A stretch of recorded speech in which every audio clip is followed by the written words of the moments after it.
One of the things we do on this channel is we do play games. We're going to get to Minecraft, as it says in the title. But first, I want to talk a little bit about some news you might have missed. And one story might have just kind of flown under your radar, but it's actually really interesting, is LinkedIn. Anybody here have a LinkedIn? I mean, I have one, but it's because I'm an adult and I have to have one. It's kind of like the law. But LinkedIn's kind of like if you think about Facebook, but for finding a job.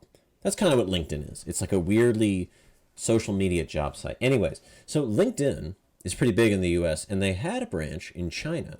But this week, the Chinese branch shut down and LinkedIn officially left China. Now, it has really big implications, but let's get the facts really quick before we talk about the implications. And this will be quick, I promise. We'll get to the Minecraft. Microsoft is pulling the plug on LinkedIn in China.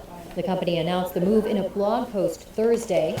The California-based company has become hugely popular globally with employers, employees, and job seekers, as its social media-like features make it easier for them to connect with one another while building their professional network.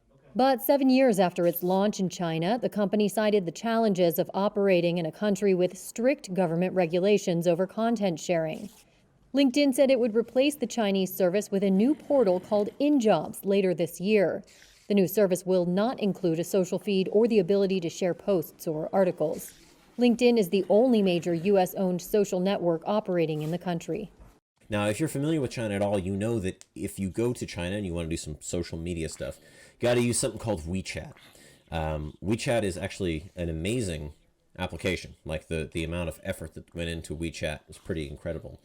What kind of got me thinking when I read this article, right, and when I heard about the story, I thought, does not a country,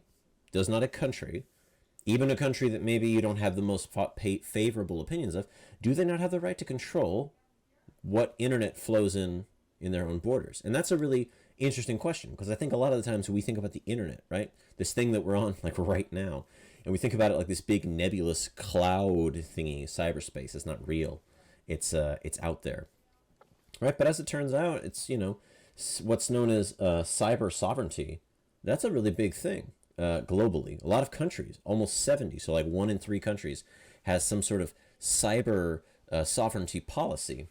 And this got me kind of doing a little bit of a deep dive into this. And so I want to just share a little bit of what I've found with you guys and give you some food for thought going forward. Should the internet respect the borders of a country, right? Should the internet stop where a country's borders begin? And I thought that was a great question. And this little video kind of explores it. So we're going to watch this, and I'm going to show you 2 more documents. Cyberspace is a new frontier, largely untamed and uncontrolled. It's governed by a patchwork of weak and competing rules, which are still being developed and contested. One major issue is how free and open the internet should be, how freely data should flow across borders, and who should have access to it. The United States and most of its friends and allies support the idea of a global and open internet, that data should move between and within countries, and that everyone should be free to express themselves and associate with others online. In 2011, the U.S. announced its International Strategy for Cyberspace, which explicitly advocates for free speech online and commits the U.S. to supporting activists, advocates, and journalists abroad, who often face censorship and intimidation. In contrast, many countries argue that their borders apply in cyberspace, and that each country has the right to govern where data resides and how the internet is used within its borders.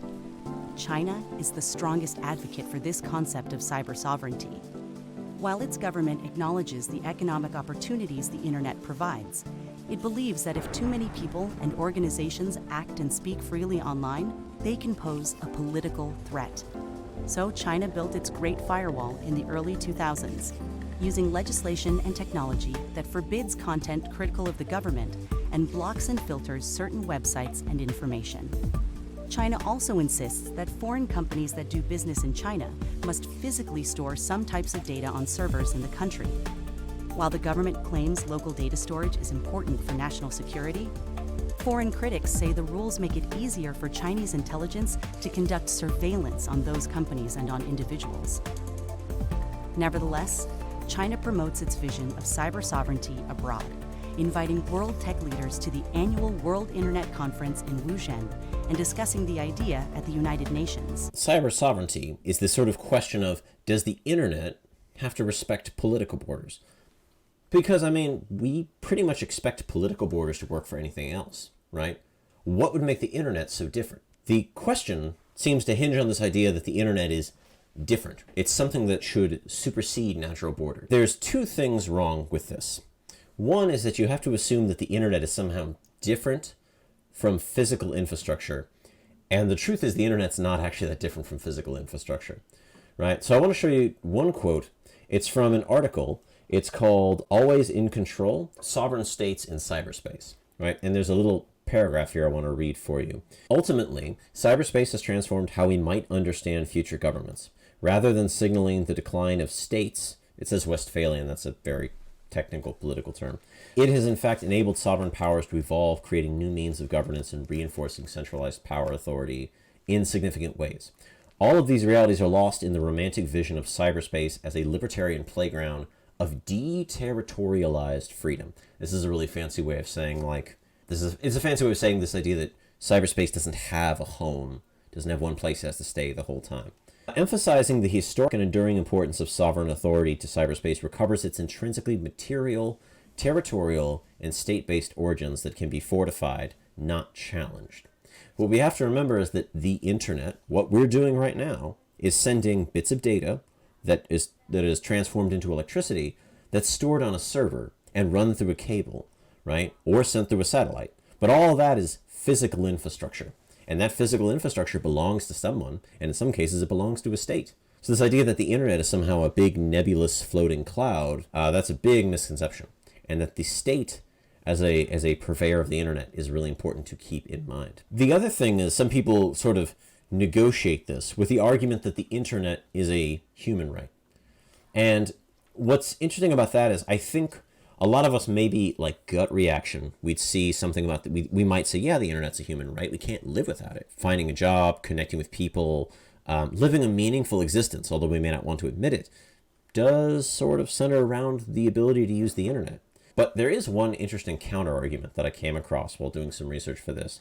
And that comes from a guy named Vinton Cerf. And he was actually one of the earliest researchers on the internet. He helped write some of the code, I believe, that goes into how the modern internet runs.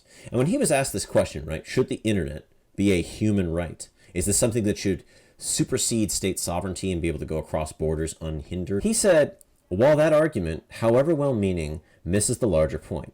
Technology is an enabler of rights, but not a right itself. There is a high bar for something to be considered a human right. Loosely put, it must be among the things that we as humans need in order to lead healthy, meaningful lives, like freedom from torture or freedom of conscience. It makes a mistake to place any particular technology in this exalted category, since over time we will end up valuing the wrong things. For example, at one time, if you didn't have a horse, it was hard to make a living.